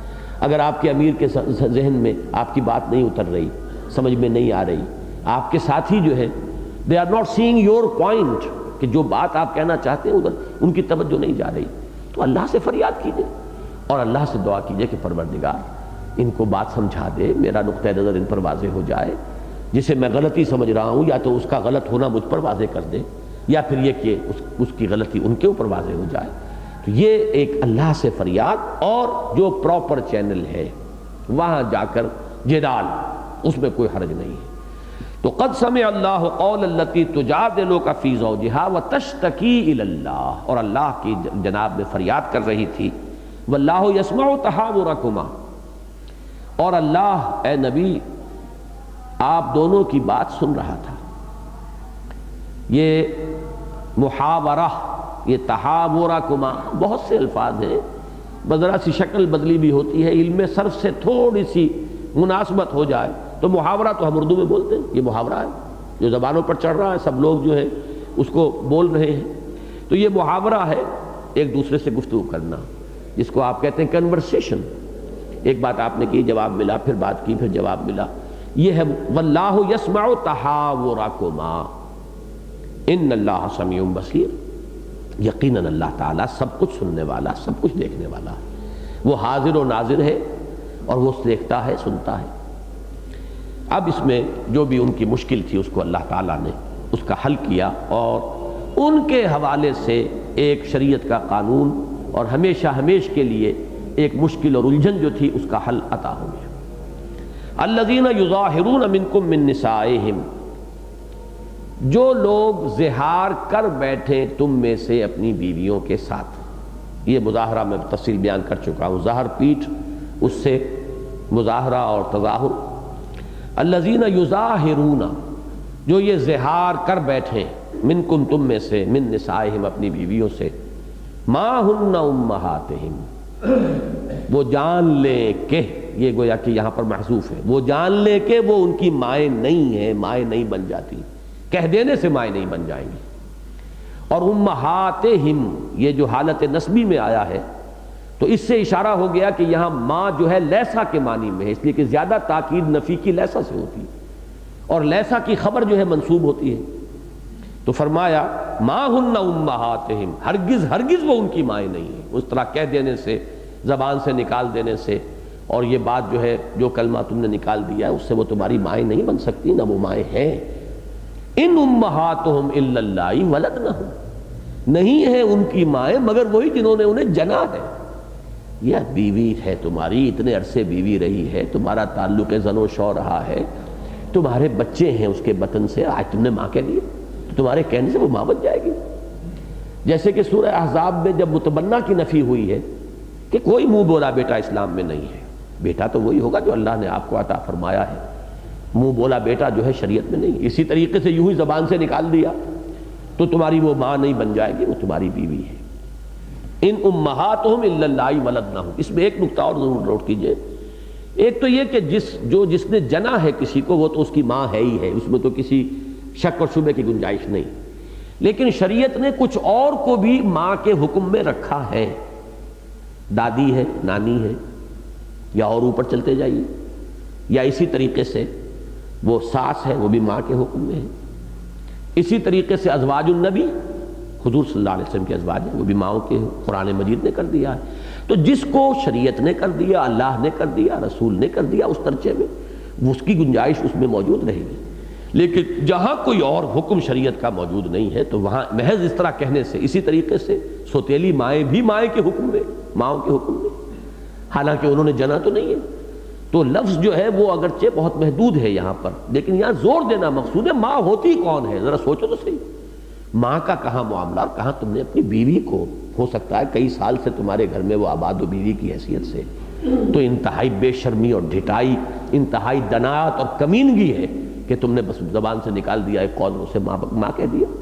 تو اس میں جو اس کی شناعت ہے، اس میں جو دناعت ہے، جو کمینگی کا پہلو ہے، در حقیقت اس کو نمایاں کرنے کے لیے ان امہاتہم الا اللہ ولدنہم وانہم لیقولون منکرا من القول والزورا، یہ ہے وہ زور اور تاکید، اور یقیناً وہ جو کچھ کہہ رہے ہیں وہ منکر بات ہے، بڑی ناپسندیدہ، بڑی گھٹیا، بڑی فحش، بہت ہی طبیعت جس سے ابا کرتی ہے، اور جھوٹ ہے، اس کو اس خام خواہ زبان سے کہہ دینا، تو اس میں جو اللہ کا غیظ و غضب ہے وہ پوری طرح نمایاں ہے۔ ایک نقطہ البتہ اس میں سمجھ لیجئے کہ طلاق اور شادی وغیرہ کے معاملے میں واقعتاً زبان سے ایک بات نکال دینے کی بڑی اہمیت ہے۔ طلاق اگر کسی نے 3 دفعہ طلاق دے دی تو ہمارے ہاں ایک قول ہے جو یعنی علماء کے ہاں کہ یہ وہ میدان ہے جس میں جد اور حزل برابر ہے، چاہے جان بوجھ کر بات کہی گئی، چاہے تمسخر میں کہہ دیا گیا، یہ لاگو ہو جائے گی۔ یہ بات جو ہے یہاں پر تمسخر میں، ایسے غصے میں کہہ دینا جو ہے، پھر بعد میں آپ جو ہے اس کا یہ نہیں لے سکتے پلی کہ یہ میں I didn't mean it، نہیں، اس میں چاہے آپ نے ارادے سے بات کی ہے چاہے غیر ارادی کی ہے، یہاں پر وہ لاگو ہو جاتی ہے، نافذ ہو جاتی ہے۔ بلکہ ایک واقعہ ہے دلچسپ کہ ایک دفعہ میں کردو کے قریب ایک مقام پر، وہاں کچھ اہل تشیع کی آبادی زیادہ تھی، وہاں جب میں گیا تھا گفتگو ہو رہی تھی، اہل تشیع میں یہ بات مجھے اچھی لگی ہے فقہ جعفری کی، کہ ان کے ہاں وہ طلاق شمار ہوتی ہی نہیں جب تک کہ 2 گواہوں کے سامنے نہ دی جائے۔ علیحدگی میں آپ کہتے رہیے جو کہتے رہیے، وہ طلاق نہیں ہوگی۔ جس طرح نکاح دو گواہوں کے بغیر نکاح نہیں ہے، ایسے ہی طلاق ان کے نزدیک دو گواہوں کے بغیر طلاق نہیں ہے۔ لیکن یہ کہ بہرحال ایک بات اچھی مجھے لگی ضرور، لیکن انہوں نے اس پر جو ہے پھر ڈیرا لگایا مجھ سے گفتگو میں کہ دیکھا جناب آخر ایک دفعہ کہہ دینے سے کیا ہوتا ہے، یہ تو بات نہیں نا، اس طرح تو طلاق نہیں ہو جاتی۔ میں نے کہا جناب یوں تو نہ کہیے، ایک ہی دفعہ کہنے سے وہ حلال بھی ہو گئی تھی، وہ میں نے قبول کیا، ایجاب و قبول ایک ہی دفعہ کہنے سے تو وہ عورت جو ہے حلال بھی ہو جاتی ہے۔ تو اس لیے کہنا اس میں بہت بڑی شے ہے، اس کو کہتے ہیں جد اور حزل، دونوں یہاں مساوی ہیں۔ جان بوجھ کر ارادی طور پر بات کہی جائے یا ایسے ہی مذاق میں کہہ دی جائے اور بے سمجھے بوجھے کہہ دی جائے، کہہ دی گئی ہے تو نافذ ہو جائے گی۔ اس درجے میں تو شریعت اسلامی بھی اس کو قبول کرتی ہے، لیکن یہاں جو معاملہ تھا یہ ظاہر بات ہے کہ اس دائرے سے باہر کی بات ہے۔ تو یہ منکرم من القول وزورا، ماں کہہ دینا بیٹھے بٹھائے اپنی بیوی کو، یہ بہت ہی گھٹیا بات ہے، بہت ناپسندیدہ بات ہے۔ منکر اسے کہتے ہیں جس سے طبیعت انسان کی ابا کرے، جس سے طبیعت میں نفرت پیدا ہو، وہ منکر ہے اور جھوٹ ہے۔ ان اللہ لعفو غفور، لیکن اللہ تعالیٰ معاف فرمانے والا ہے اور مغفرت فرمانے والا ہے، اللہ تعالیٰ راستہ نکالنے والا ہے۔ ایک پوائنٹ یہاں نوٹ کیجئے گا، اس زہار کے ضمن میں کفارے کا حکم آگے آئے گا، تو اللہ کے عفو اور غفور ہونے کا مطلب یہ نہیں ہے کہ کفارہ نہیں دینا پڑے گا۔ ان کو اچھی طرح سمجھ لیجئے کہ فرض کیجئے کوئی گناہ آپ سے سرزد ہو گیا، شریعت میں اس کے لیے کفارہ مقرر کیا گیا، یا کوئی جرم آپ سے ہو گیا ہے، اس کی سزا ہے، وہ سزا اسلام میں یا حدود ہیں یا تعزیرات ہیں۔ تو اللہ تعالیٰ کا غفور اور ودود اور رحیم اور رؤوف یہ سب کچھ ہونا اپنی جگہ ہے، لیکن اس سے نفی نہیں ہو جائے گی کفارے کی یا حد کی یا تعزیر کی، شریعت اپنی جگہ برقرار رہے گی۔ اس کے جو بھی اخروی جو چیزیں ہیں، جو اثرات ہیں، اللہ تعالیٰ ان کو معاف فرما دے گا، لیکن دنیا میں جو شریعت کا قانون ہے وہ لاگو ہوگا۔ کسی نے زنا کیا ہے، اس نے اقبال بھی کر لیا ہے، اس پر حد جاری ہوگی، وہ توبہ کرنے سے اس کی اس دنیا کی سزا جو ہے وہ ختم نہیں ہوگی۔ اسی طریقے سے کفارہ اپنی جگہ ہے اور اللہ کا عفو اور غفور ہونا اس کا حوالہ در حقیقت دیا جا رہا ہے اخروی سزا کے بارے میں۔ اللہ تعالیٰ معاف فرمانے والا ہے، مغفرت فرمانے والا ہے۔ والذین یظاہرون من نسائہم، اور جو لوگ اپنی بیویوں سے زہار کر لیں، ثم یعودون لما قالوا، پھر پلٹنا چاہیں اس بات سے، پلٹیں اس سے کہ جو انہوں نے کہا تھا، اب رجوع کرنا چاہتے ہیں، پلٹنا چاہتے ہیں۔ اگرچہ اس میں یعنی اس ایک چھوٹے سے قانون میں اتنی پھر اس کے بعد تنقیحات ہیں اور اتنی اس کی جزئیات ہیں، ان کا تو احاطہ میرے لیے تو خیر ممکن ہی نہیں، درس میں ناممکن ہے اور میرا وہ ذوق بھی نہیں۔ میں حیران ہوا دیکھ کر کہ مولانا مودودی صاحب نے 12 صفحے بڑے سائز کے اور باریک قلم کے اس کی جو قانونی بحثیں ہیں اس کے اوپر صرف کر دیے۔ تفہیم القرآن میں اس اعتبار سے بڑا عدم توازن ہے کہ شروع میں اس میں بہت اختصار ہے، غالباً 6-7 پارے ایک ہی جلد میں آ گئے ہیں، اور اس میں ساری شریعت سورہ بقرہ بھی، وہاں کہیں تفصیل نہیں ہے۔ آخر میں آ کر تو مولانا نے اس کو فقہ کی کتاب بھی بنا دیا ہے، سارے یہ حنبلیوں کا یہ، مالکیوں کا یہ، اور شوافع کا یہ، اور فلاں کا یہ، اور فلاں کا یہ، ایک ایک جزئیے کے بارے میں سارے اختلافات، سارے موقف، تو جن کو دلچسپی ہو وہ ادھر رجوع کر لیں۔ واقعہ یہ ہے کہ انہوں نے بڑی ضخیم جو ہوں گی فقہ کی کتابیں، اس میں سے جوہر نکال کر اس موضوع پر جو ہے وہ جمع کر دیا ہے۔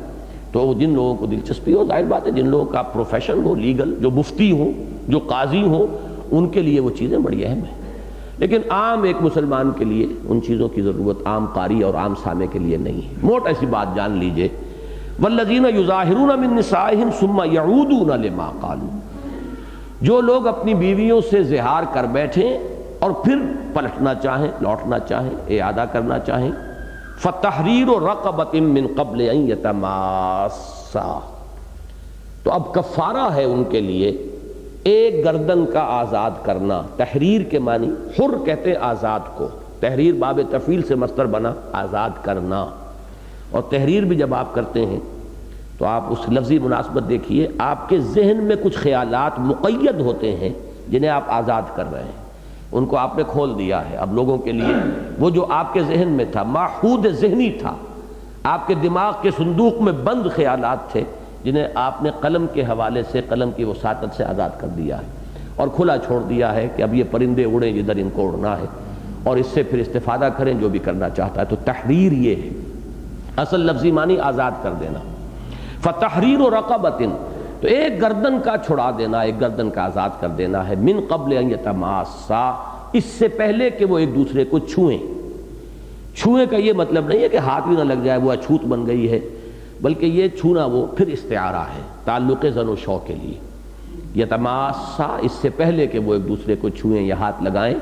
تعلق زن و شو سے قبل ایک غلام کا آزاد کر دینا جو ہے وہ ان پر واجب ہے، لازم ہے. اس میں اب بحثیں آئی ہیں. دیکھیے میں مثال دے رہا ہوں، وہ غلام ہونا ضروری ہے یا لونڈی کے آزاد کرنے سے بھی گزارا ہو جائے گا؟ پھر وہ مسلمان ہونی لازم ہے یا غیر مسلم بھی ہو تو گزارا ہو جائے گا؟ اب یہ تو واقعی بحثیں جو ہیں جب قانون میں جب تنقیحات نکلتی ہیں تو جیسے کہ آپ کو معلوم ہے کہ جو دیوانی مقدمات ہوتے ہیں اس میں ایشوز فریم کیے جاتے ہیں. کیا کیا ایشوز ہیں اس میں، تو پھر تو اس کے اندر چل سو چل والی بات ہے کہ اس کے اندر بہت سی تفاصیل ہیں. بہرحال ایک بات یہ ہے کہ پسندیدہ ترین شے یہ ہوگی کہ کوئی مرد غلام ہو اور مسلم ہو، اس کی گردن چھڑائی جائے، اس کو آزاد کر دیا جائے. ذالکم توعظون بہ، یہ ہے جس کی تمہیں نصیحت کی جا رہی ہے. اب اس میں تاکید کا انداز ہے کہ ڈونٹ ٹیک اٹ لائٹلی. ذالکم توعظون بہ، یہ بات جو ہے، اور اس میں در حقیقت یہ سمجھ میں آتا ہے کہ اصل میں دو آلٹرنیٹیوز بھی بعد میں دیے گئے ہیں، لیکن اصلاً مطلوب یہی ہے. خاص طور پر اس زمانے میں، اس معاشرے میں جب کہ یہ غلامی کا انسٹیٹیوشن موجود تھا. اب تو بالفعل موجود نہیں ہے. ہو سکتا ہے کبھی حالات اسی طرح کے ہو جائیں، اس لیے ایبروگیشن جو ہے، ٹوٹل ایبروگیشن اس کی قرآن مجید میں نہیں آئی. لیکن یہ کہ بالفعل اس وقت نہیں ہے. تو اس وقت غلاموں کی ایمینسیپیشن اور ان کی آزادی کے لیے شریعت نے یہ بڑا عمدہ راستہ اختیار کیا، مختلف گناہوں کے کفارے میں غلام کا آزاد کر دینا. تو یہ اس کا ایک ضمنی موضوع تھا. ذالکم توعظون بہ، یہ ہے جس کی کہ تمہیں نصیحت کی جا رہی ہے، تاکید کی جا رہی ہے. واعظ کے معنی ہوتے ہیں کسی بات کو بڑی تاکید کے ساتھ بیان کرنا. واللہ بما تعملون خبیر، اور جان لو جو کچھ تم کر رہے ہو اللہ اس سے واقف ہے، باخبر ہے. یہ بھی وہی یعنی بہت پہلو جو ہے تاکید کا ہے، اور اس میں ایک طرح کی دھمکی کا انداز ہے. اس لیے کہ ابھی آپ نے کفارہ ادا نہیں کیا اور تعلق زن و شو بیوی سے قائم کر لیا. کسی اور کو تو پتہ نہیں ہوگا، اللہ کو تو معلوم ہے. جبکہ حکم اس کا یہ ہے کہ اب قریب نہ پھٹکو، جب تک کہ اس میں جو سزا کا پہلو ہے، تاکہ یہ بات جب لوگوں کے سامنے آ جائے گی تو اب آسانی سے زبان سے الفاظ نہیں نکال دے گا کوئی. میرے نزدیک یہ طلاق ثلاثہ کے معاملے میں بھی جو اصل خرابی ہمارے ہاں ہو رہی ہے اس کی طرف بہت کم کسی کی توجہ جا رہی ہے.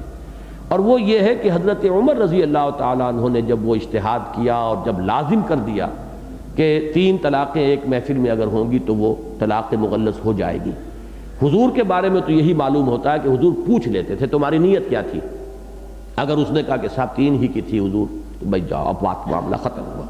اور اگر وہ کہے نہیں حضور میں تو 1 ہی کی نیت تھی، تو پھر حضور نرمی برتتے تھے اور اس کو رجوع کی اجازت دے دیتے تھے. حضرت عمر نے یہ دیکھا کہ اب اس سے فائدہ اٹھا رہے ہیں لوگ، جب چاہا 3 طلاقیں دے دی، کہہ دیا یہ کہ صاحب یہ میرا تو کوئی ارادہ نہیں تھا، 1 ہی کا تھا.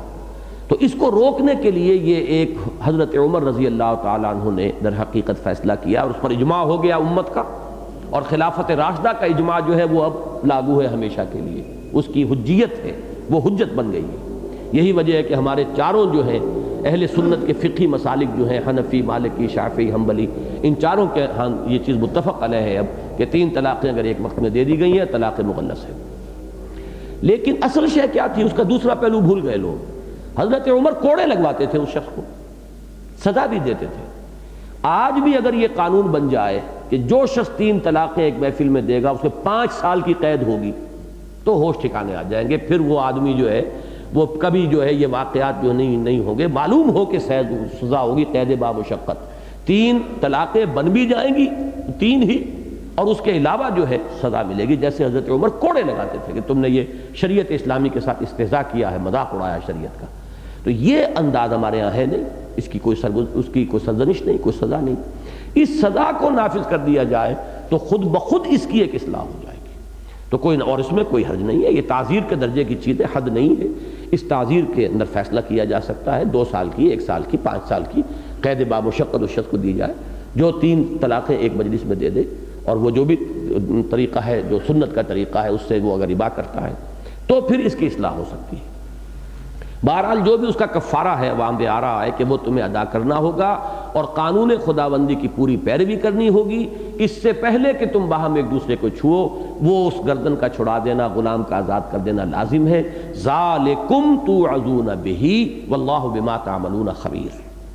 فمن لم یجد، اب ہے آلٹرنیٹ، اگر کسی کی استطاعت نہیں ہے، فمن لم یجد فصیام شہرین متتابعین من قبل ان یتماسا، تو پھر 2 مہینے کے روزے پے بپے تابڑ توڑ، کوئی وقفہ نہیں آئے گا، 60 دن کے روزے رکھنے ہوں گے۔ اگر وقفہ ہو گیا تو پھر 1 سے شروع کرنا ہوگا، گنتی پھر چلے گی، متتابعین ہے یہ، اس میں وقفہ نہیں آئے گا اس سے پہلے کہ وہ ایک دوسرے کو چھوئیں۔ یہ در حقیقت سارے اقدامات ہیں تاکہ لوگوں کے ہوش ٹھکانے رہیں کہ یہ معاملہ اتنا ہلکا نہیں ہے، اور یہی میں سمجھتا ہوں کہ یہیں سے ہمیں رہنمائی لینی چاہیے کہ طلاق مغلظ جو ہے 3 طلاقیں ایک وقت میں دینے کے لیے کم سے کم یہ کفارہ تو مقرر کریں، یہ اس کو نافذ کریں۔ ہم اس کو اپنے قانون کے ذریعے سے نافذ کر سکتے ہیں، وہ حد نہیں ہوگی، وہ ایک تعزیر ہوگی، اس کے اوپر ہم جو ہے لیجسلیشن کر سکتے ہیں، اور اس میں ہمیں یہ نظیر ملے گی۔ اس میں بعض واقعات آتے ہیں، وہ حضور کی خاص ایک شان رحیمی جو ہے وہ اپنی جگہ تھی۔ ان کے بارے میں بھی آتا ہے کہ حضور نے بلایا پھر حضرت اوس کو کہ مبارک ہو، اللہ نے تمہارے لیے راستہ نکال دیا ہے۔ انہوں نے کہا کہ حضور کیا راستہ ہے؟ کہ غلام آزاد کو۔ میرے پاس تو غلام ہے نہیں، تو تم 60 روزے رکھو۔ تو بیوی بول پڑی کہ یہ تو جب تک 3 وقت دن میں کھانا نہ کھائے ان کی بینائی زائل ہو جاتی ہے، یہ کیا روزے رکھیں گے؟ پھر کہا کہ اچھا، تو پھر تیسرا جو آلٹرنیٹ آ رہا ہے کہ 60 مسکینوں کو کھانا کھلاؤ۔ وہ کہا کہ میرے پاس تو نہیں ہے۔ تو حضور نے پھر وہ کہیں سے کسی سے کہہ سن کے انہیں کوئی صدقہ یا کوئی تعاون کروایا، تو وہاں سے پھر وہ 60 مسکینوں کے کھانے کے معاملے پہ جو آخری ہے۔ اب یہ حضور کی اپنی ایک شان تھی۔ ایک اور صحابی کا واقعہ تھا اسی طرح کا، وہ روزے میں اپنی بیوی کے ساتھ جو ہے ہم بستری کر بیٹھے۔ اب اس کا بھی یہی ہے معاملہ، روزہ توڑنے کا کفارہ یہی ہے۔ روتے ہوئے آئے، حضور یہ ہو گیا مجھ سے، میں کیا کروں؟ حضور نے فرمایا 60 روزے۔ حضور نے کہا حضور ایک روزے میں مجھ سے صبر نہیں ہوا، تو یہ 60 روزے میں کیسے رکھوں؟ تو حضور نے فرمایا اچھا پھر 60 مساکین کا کھانا تمہارے ذمہ ہے۔ میں کہا کہ ہم تو رات بھی بغیر کھائے سوئے تھے، میرے پاس کہاں 60 آدمیوں کو کھانا کھلانے کو؟ مجھ سے زیادہ تو مجھے تو نہیں معلوم کہ مدینے میں مجھ سے زیادہ بھی کوئی تنگ دست ہوگا۔ تو حضور نے فرمایا اچھا پھر بیٹھے رہو۔ پھر کہیں سے کوئی کھجوریں آئیں، ہدیے میں آئیں یا صدقے میں آئیں، حضور نے وہ ان کو دی کہ جاؤ ان میں سے 60 آدمیوں کو بھی تقسیم کرو اور اپنے گھر والوں کے لیے بھی کچھ لے جاؤ۔ اب یہ ہے حضور کا ایک خصوصی معاملہ۔ بہرحال وہ شان جو ہے وہ اب جب ایک قانون کا نظام بنے گا، اور حضور کے ایک اختیار خصوصی کا معاملہ ہے، قانون کے اندر تو پھر قانون کی سختی اور قانون کی خشکی جو ہے وہ پھر آنی جو ہے وہ ناگزیر ہو جاتی ہے۔ بہرحال دوسرا آلٹرنیٹ یہ ہے کہ 60 روزے پے بپے۔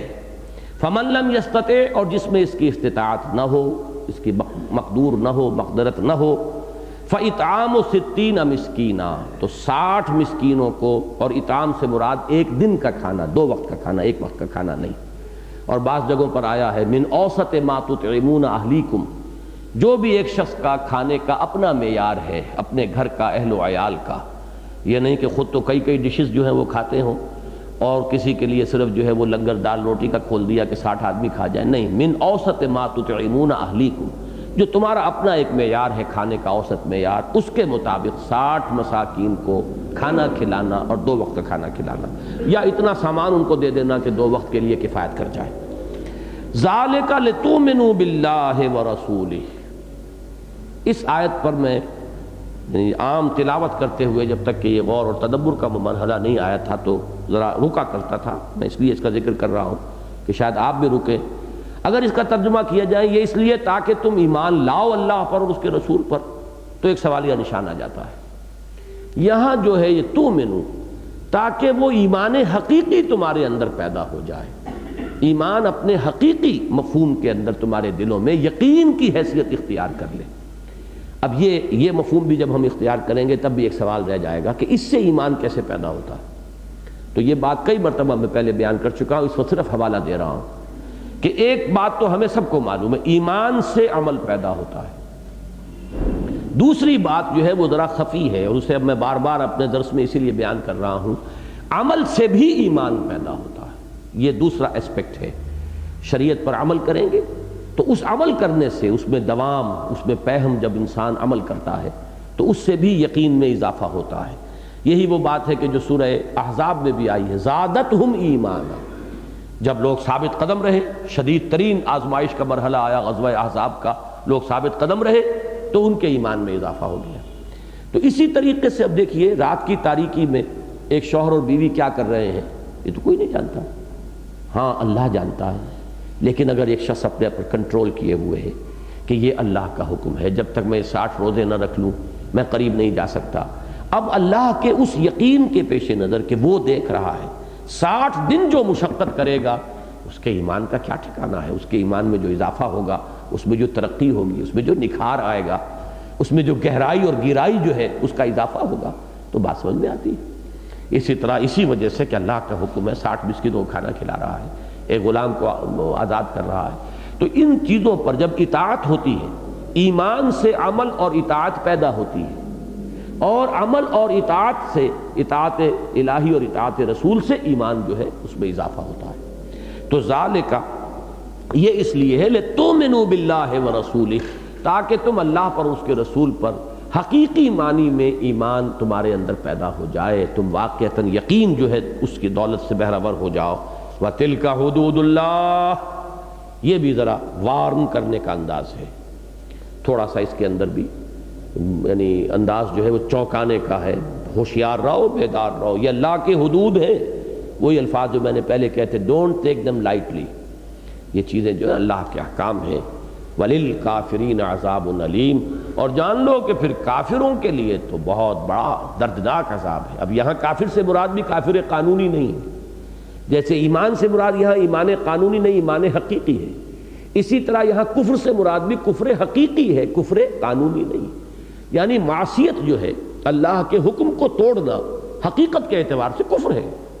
چاہے ایسے شخص کو آپ کافر نہیں کہہ دیں گے، قانوناً اس کے اوپر کفر کا فتویٰ نہیں لگے گا، لیگلی وہ مسلم رہے گا چاہے گناہ کبیرہ اس نے کیا ہو، حقیقت کے اعتبار سے تو وہ نہیں رہا مومن، بلکہ حقیقت کے اعتبار سے وہ حالت کفر میں ہے اس وقت۔ جیسے کہ وہ احادیث ہیں جو سورۃ العصر پر میرا کتاب چاہے اس میں یہ احادیث موجود ہیں، جو حضرات چاہیں، حضور نے فرمایا لا یزنی الزانی حین یزنی وہو مومن، کوئی زانی حالت ایمان میں زنا نہیں کرتا، ولا یسرق السارق حین یسرق وہو مومن، کوئی چور حالت ایمان میں چوری نہیں کرتا، ولا یشرب الخمر حین یشرب وہو مومن، اور کوئی شخص شراب نوشی نہیں کرتا جب وہ شراب پی رہا ہوتا ہے، وہ حالت ایمان میں نہیں ہوتا۔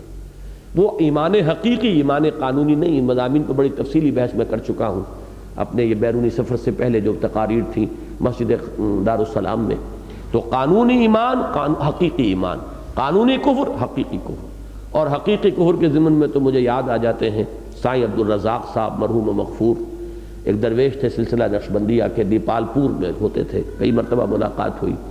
وہ ایک بڑے جذب کی کیفیت میں بات کہا کرتے تھے، جو دم غافل سو دم کافر، جو سانس انسان کا غفلت میں نکلا ہے وہ ایک طرح کے کفر کی کیفیت میں ہے۔